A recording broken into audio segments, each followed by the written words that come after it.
Welcome to the Lott Carey Pilgrimages of Striving and Thriving podcast.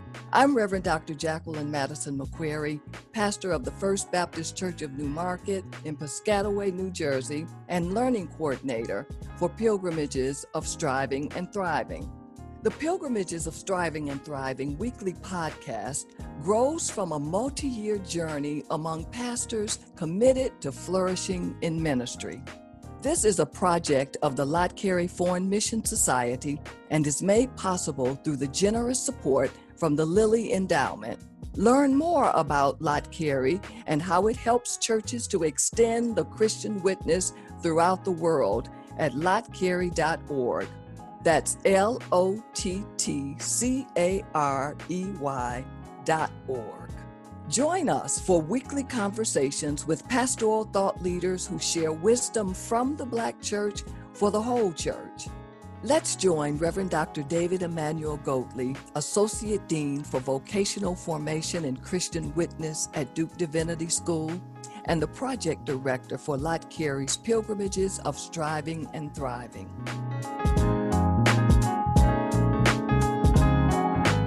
This week, he's in conversation with the Right Reverend Phoebe A. Roaf, Bishop of the Episcopal Diocese of West Tennessee.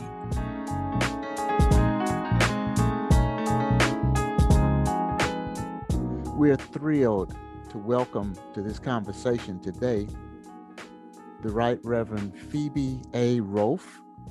She's a lifelong Episcopalian and the Bishop of the Diocese of West Tennessee.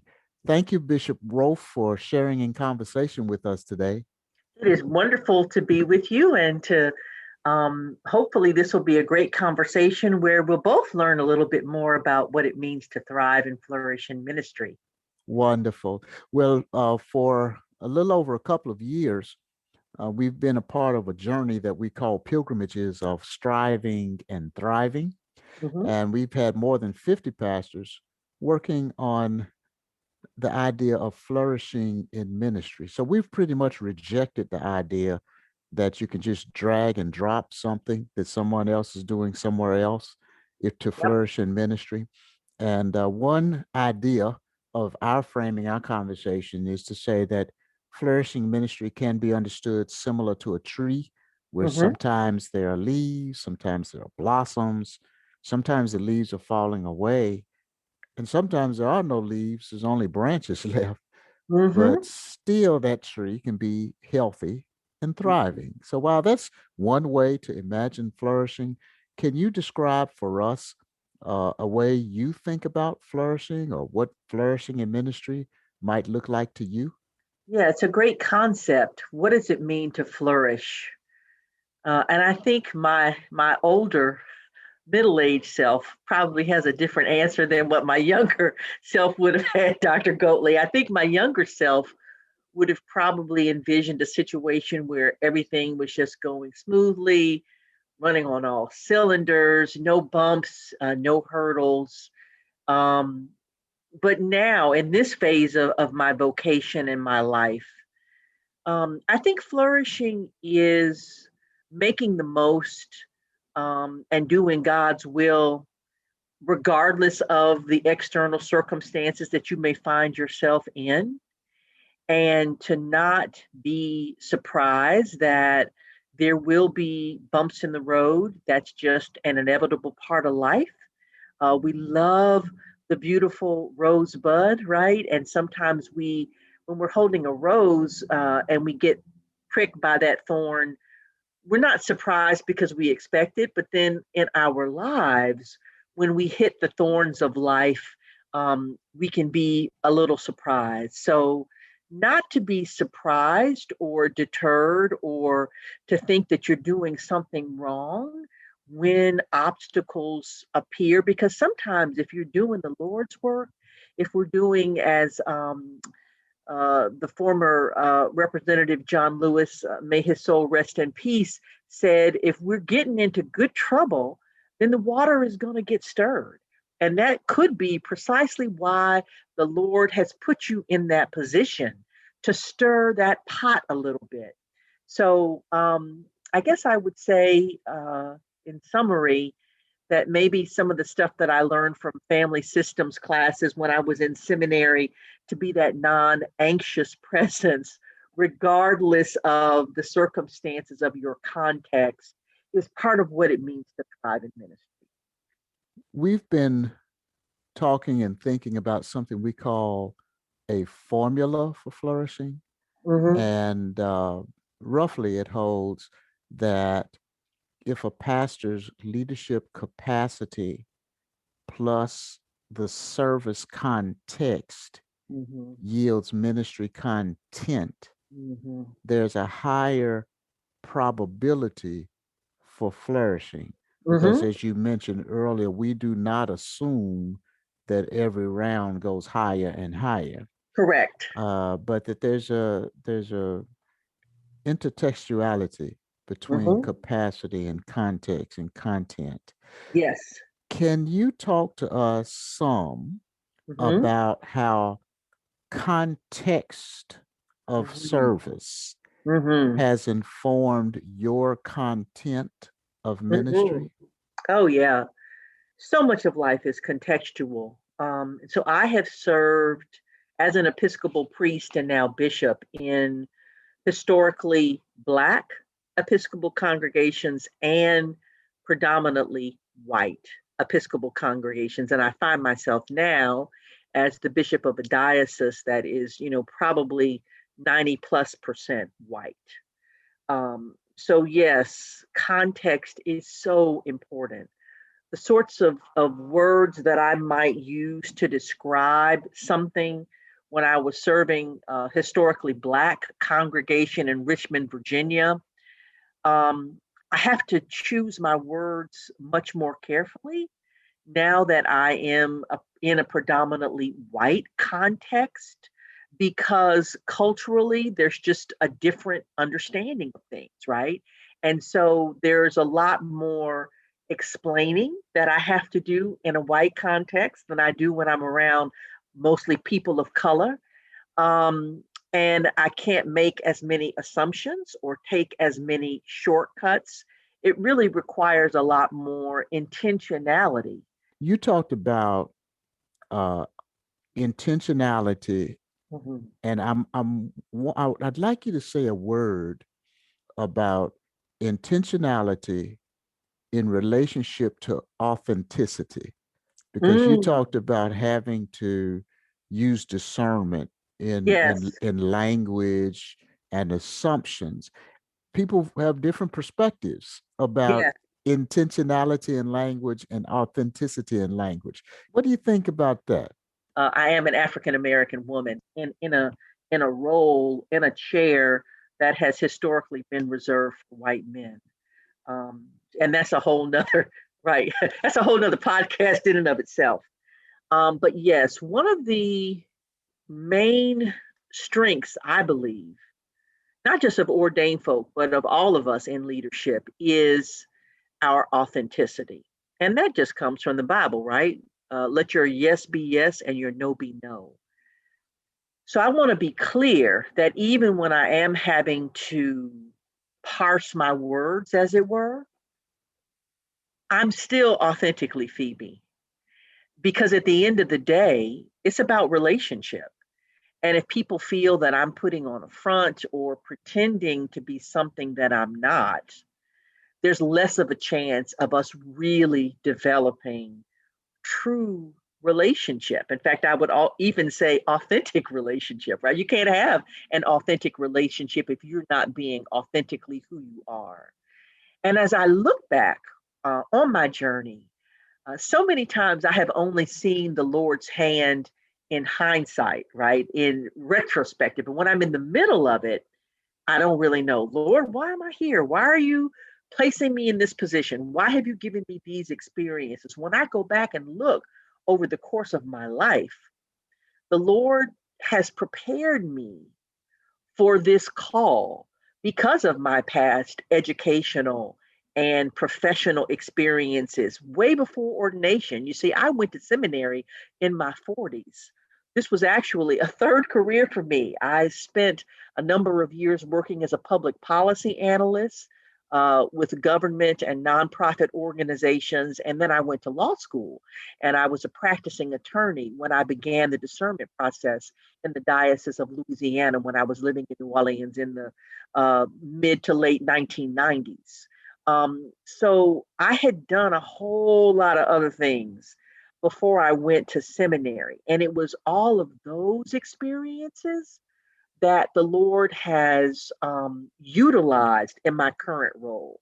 So nothing is ever wasted in God's economy. And what I thought was, I was on plan A, plan B, plan C, plan D. I was all around the bend, right? As you said earlier, it's not linear. My journey has been very circular. And just sort of as an aside, one of my favorite biblical characters is Jonah, because I had my own ideas, and the Lord told me probably 15 years before I was ordained, Phoebe, I want to send you to Nineveh. And like Jonah, I said, I'm not going to Nineveh. I'm going to Tarshish. I'm going the opposite direction.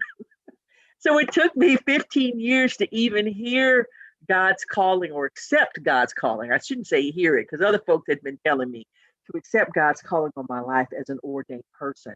But yeah, I have functioned in a lot of different contexts, so that even when I have to be intentional about my words, I am authentically Phoebe, whether you see me with purple on and a collar or on a Sunday, or whether you run into me in the grocery store, on a weeknight and I've got on jeans and a Memphis Grizzlies hoodie and sweat cap and that's it.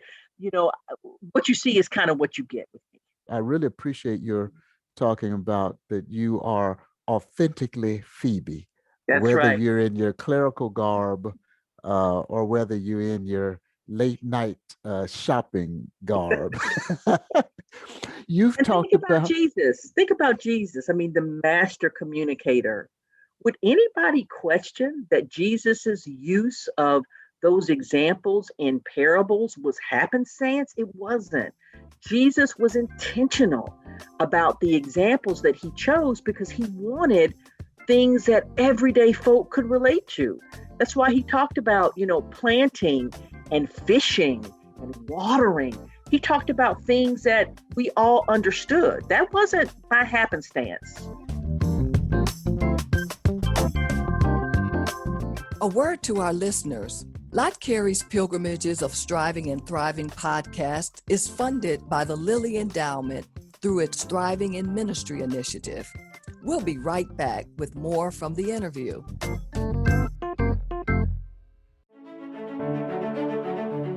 Since 1897, the Lott Carey Global Christian Missional Community has helped churches to extend the Christian witness around the world. We collaborate with indigenously led communities to bear good and faithful witness to Christ Jesus through ministries of evangelism, compassion, empowerment, and advocacy in Africa, Asia, the Caribbean, Europe, North America, Oceania, and South America. Together, we are touching lives with transforming love. You too can help to extend the Christian witness throughout the world. Visit us at lottcarey.org. That's LOTTCAREY.org. Thanks for praying for and investing in the good news globally through word and deed.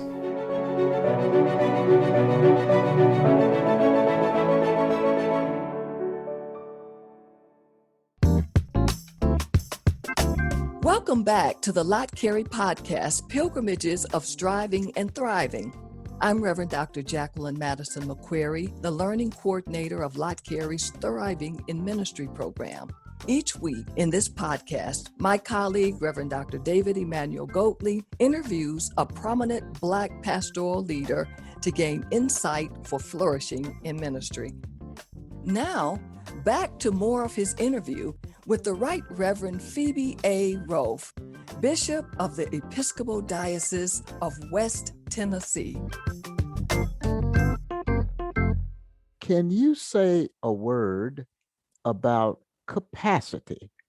Mm, Um, how does capacity inform one's content of ministry? mm.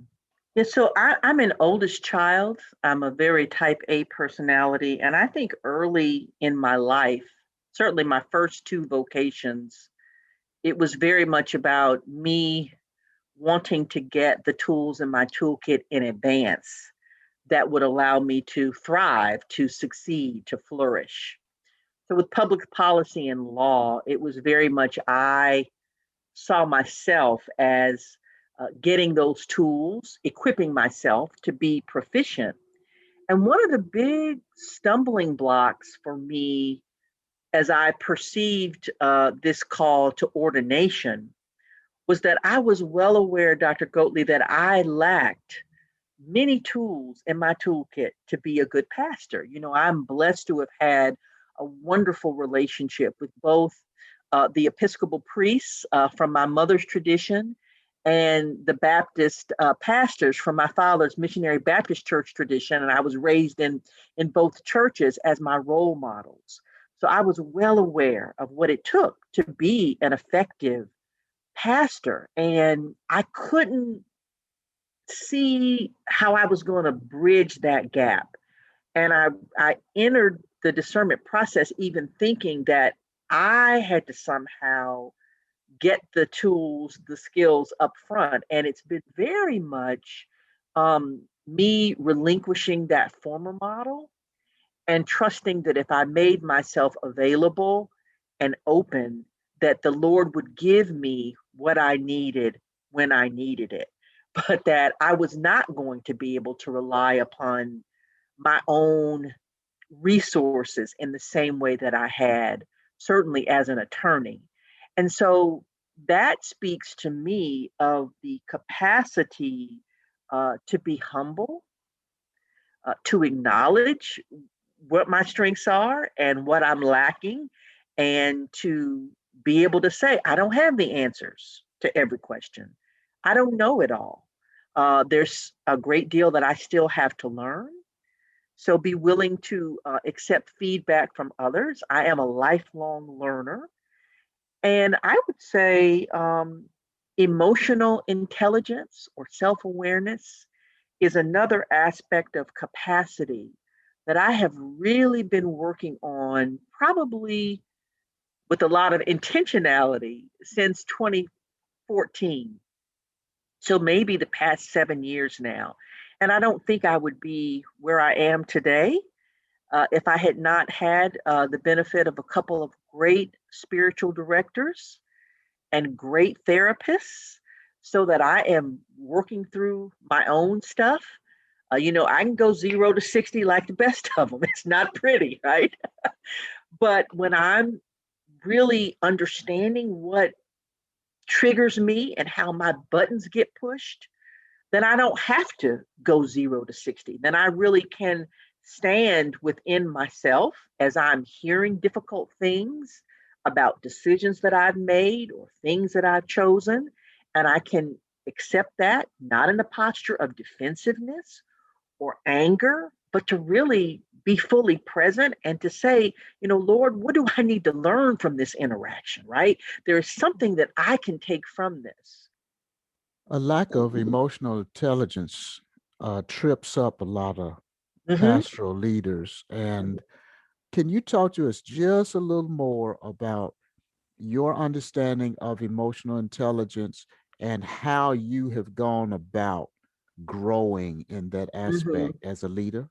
Yeah, as I understand emotional intelligence, it is for the individual to be aware of the state of their emotional health and the forces externally and internally that influence it. And when you know, then you can do differently or you can do better. And so, emotional intelligence, at least for me, is not something that I can improve upon by myself, right? No man is an island unto himself, no woman is an island unto herself. So it has been through having trusted guides where I have unpacked or processed different interactions. So either, as I said, with a spiritual director or a therapist to explain a scenario. This is what she said. This was my response, and then to have that person sort of ask me questions, and that way we can figure out, was Phoebe's response appropriate given what she was encountering in that instance, or was that response an overreaction? And if it was an overreaction, why was it an overreaction? Was it an overreaction because there's a long buried memory of something similar, painful, forgotten, that particular interaction triggered? Or is it that Phoebe has not been honest with herself about the anger or the frustration she has felt about a number of other things? And this was sort of that proverbial straw that broke the camel's back, right? I'm upset about a whole lot of other stuff. I haven't dealt with it. I haven't processed it.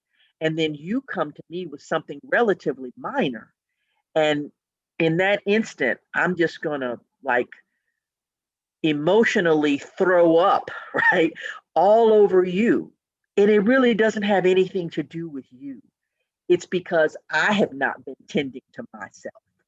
So I think I'm doing less of that emotional regurgitation now than I used to. Thanks be to God.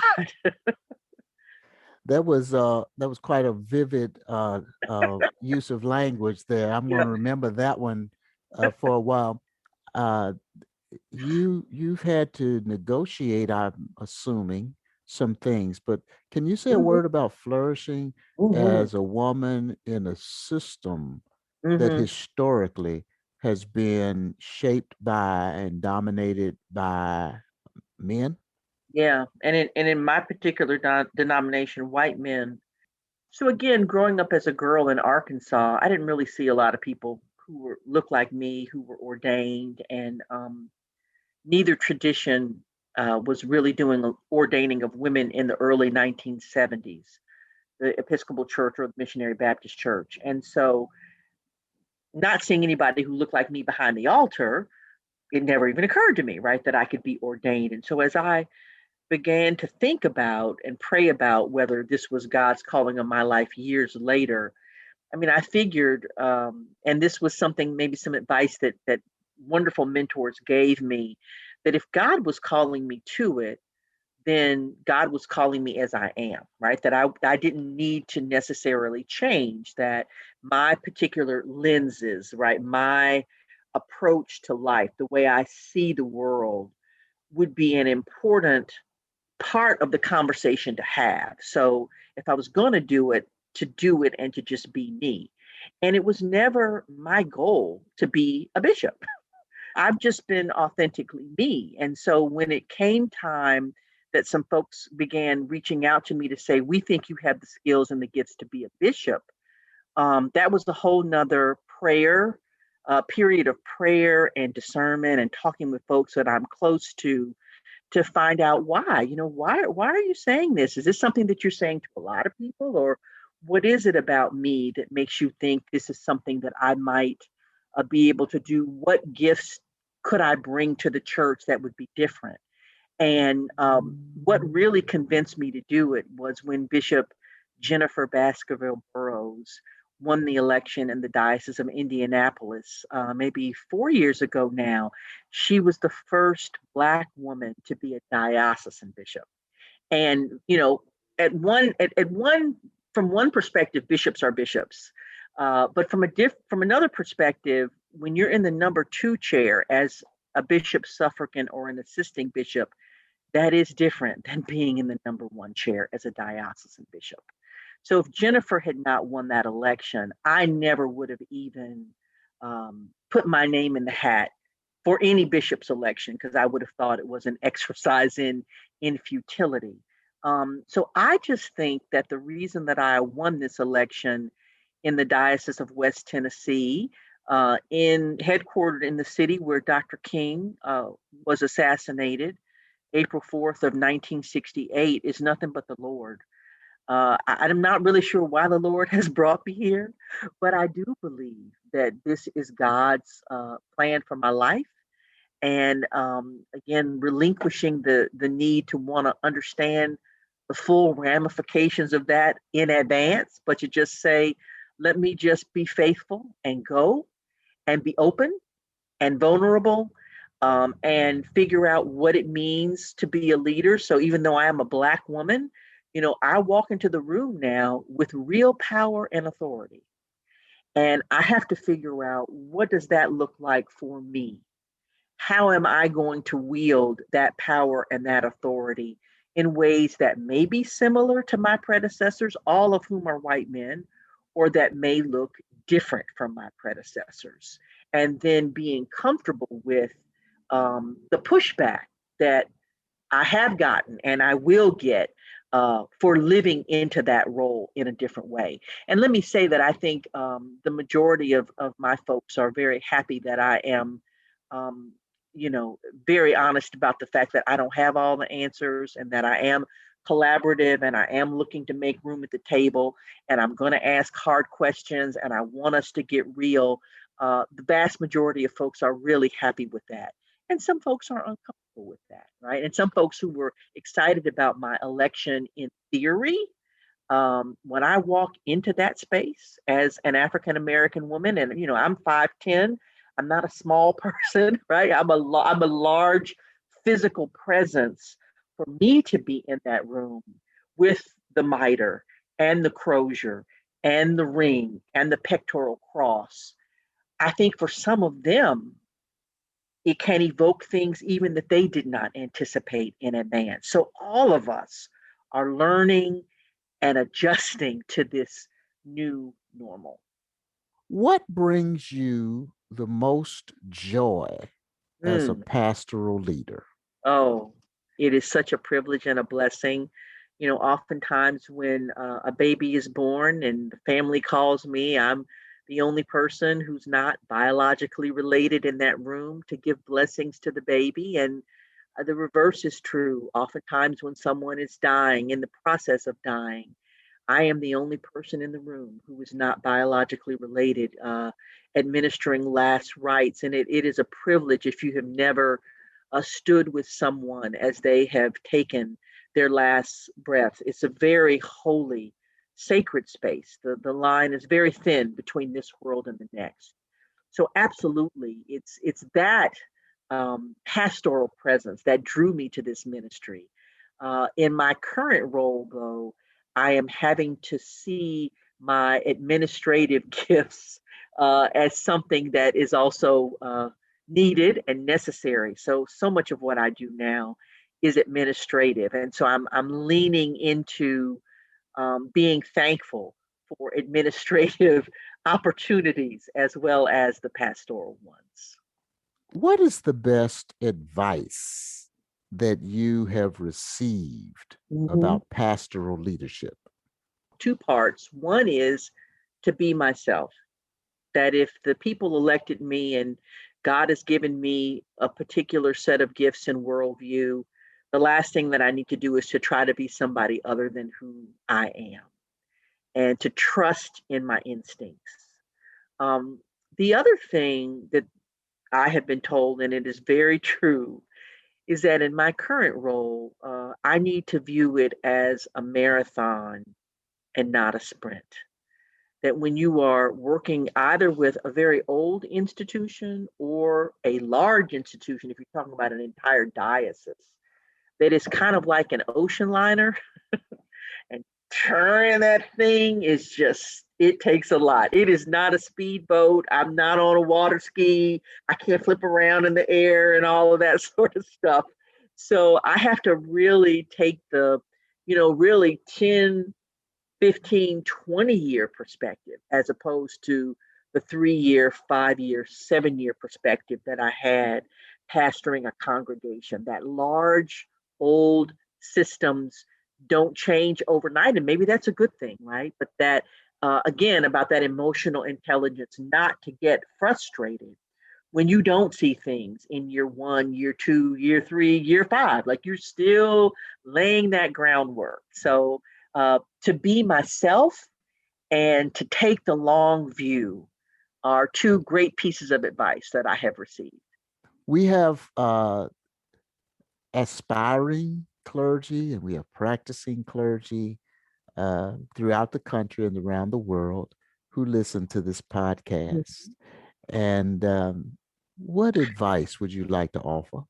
Wow. Well, for those of you who are already in it, thank you, because this is both the most life affirming, rewarding thing I've ever done and the most difficult thing I've ever done. So the fact that you're called to something that you love does not mean that it's not going to come with its share of really difficult days. For those who are aspiring, if you can do anything else and be happy, you might want to consider doing anything else. These $20 white plastic collars are such projection screens, right? I mean, just, people get beat up in life, and when they feel uncertain about things, they think that they can come to church and do whatever, some of them, and you got to love them anyway. And so, yeah, they're going to project onto you. And I have found that when you wear purple, they project a lot more than when you wear black. But I would just say the best piece of advice that someone gave me, and they're absolutely right, is you have to love the people. If you can't love the people that you are privileged to serve, in spite of all of their little foibles and flaws, then this may not be the right vocation for you. And I'm so thankful that people love me in spite of all of my foibles and flaws. That's what I try to do with them, and to think about the privilege, the great privilege and blessing that it is to serve God in this capacity. Thanks be to God that folks are still choosing to labor in this particular vineyard. The Right Reverend Phoebe A. Roaf. She is the Bishop of the Episcopal Diocese of West Tennessee. Thank you, Bishop, for the generosity of your time and sharing your wisdom with us today. You're very welcome. Thank you.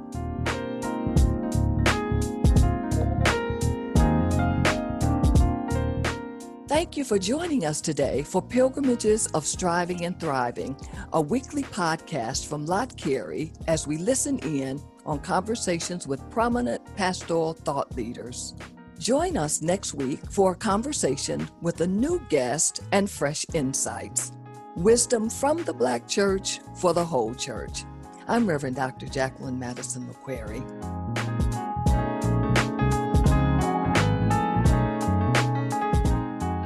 Pilgrimages of Striving and Thriving is produced in partnership with Good Faith Media. Music by Makita McQuarrie. Share the word with those who need to hear it. Pilgrimages of Striving and Thriving, wherever you get your podcasts. Also listen online at lottcarey.org.